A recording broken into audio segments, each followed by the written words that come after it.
My name is Ralf Siwiti. I am Zambian based in Lusaka, and I work for the World Food Programme, looking after the Sun Business Network here in Zambia.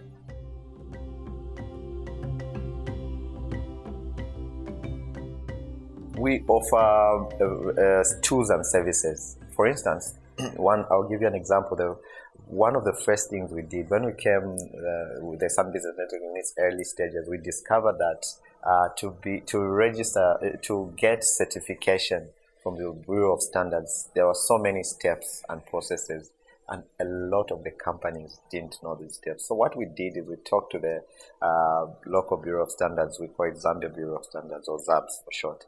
And we went to them and said, what does this process entail? And then we figured it out. We went through the process, and then we put it in a one-page document, all the steps, all the offices you need to go, and we call it the how to certify your product guide. And this was very helpful to business. Now, you might think such a tool is not very, very important, but it is fundamentally what makes it easy for companies to get their quality mark, food certified, but also saves them money because they know where to go and how to go about it. So it's tools like that, research and information, and of course opportunities to meet other potential investors in their business and improvements to their formulations and their products.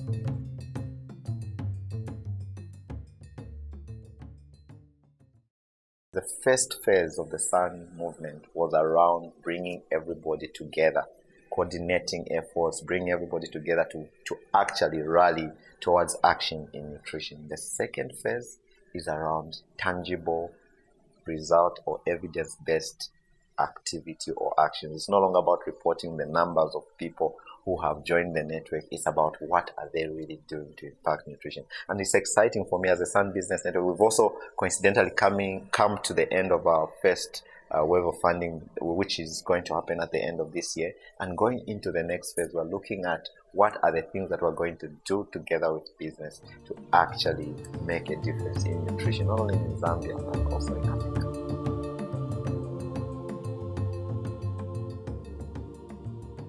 The biggest challenge, I think, at first, initially, it was around the skepticism. Why work with private sector?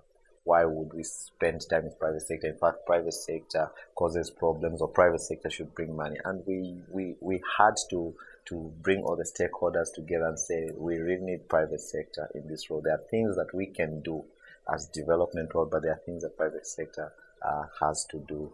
And it was that challenge of reducing the skepticism. It's still there, and it's quite understandable, but that's one of the challenges. The second challenge is this is a new field. And in Africa, we were one of the first, if not the first, business network that made forward progress at the country level. The biggest challenge was that there was no template for us to follow. There was no manual or example for us to follow. So we had to learn things as we go. And some of those things were mistakes that we ended up learning from. And we're glad because, we didn't have anywhere to learn from. So it's a new field, and it might take a while before everybody accepts that it's something that we need.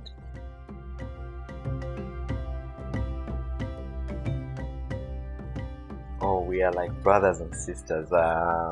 Nigeria, I went out to the launch of the Nigeria network. We shared our strategy, which they adopted for themselves. Tanzania also adopted its own strategy. We sent out one of my colleagues to go out there and support them with one of their recent work streams. Mozambique, we had several conversations before the launch of the Mozambique one, and we still speak to them. They were learning from us, now we're learning from them, so that's also good.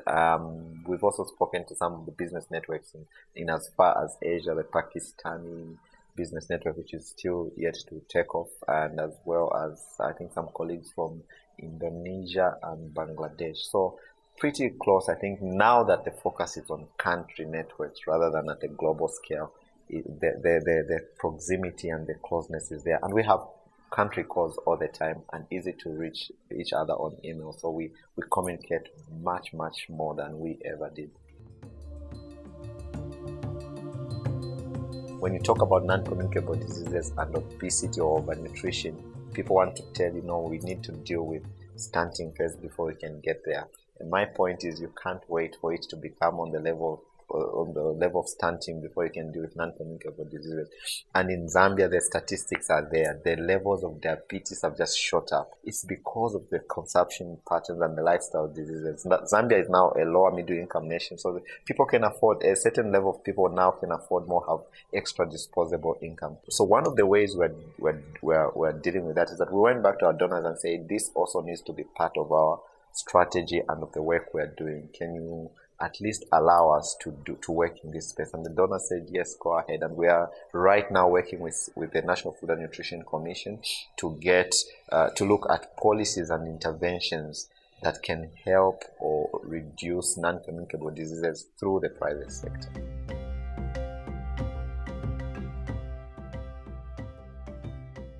Straight out, say the strategy.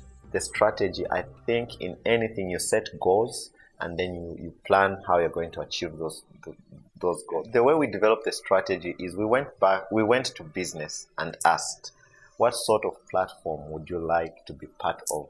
Focus on nutrition, but also on business. And we got feedback from them. Based on the feedback that we got from them, then we also went to the stakeholders and asked, what sort of platform would you like to see in the country, or would you like to be part of that really focuses on nutrition and integrates the private sector. So all that feedback put together, we then built it up. And I think that is what has helped us to make significant progress, because it's not strategies that we imposed on people, it's based on feedback.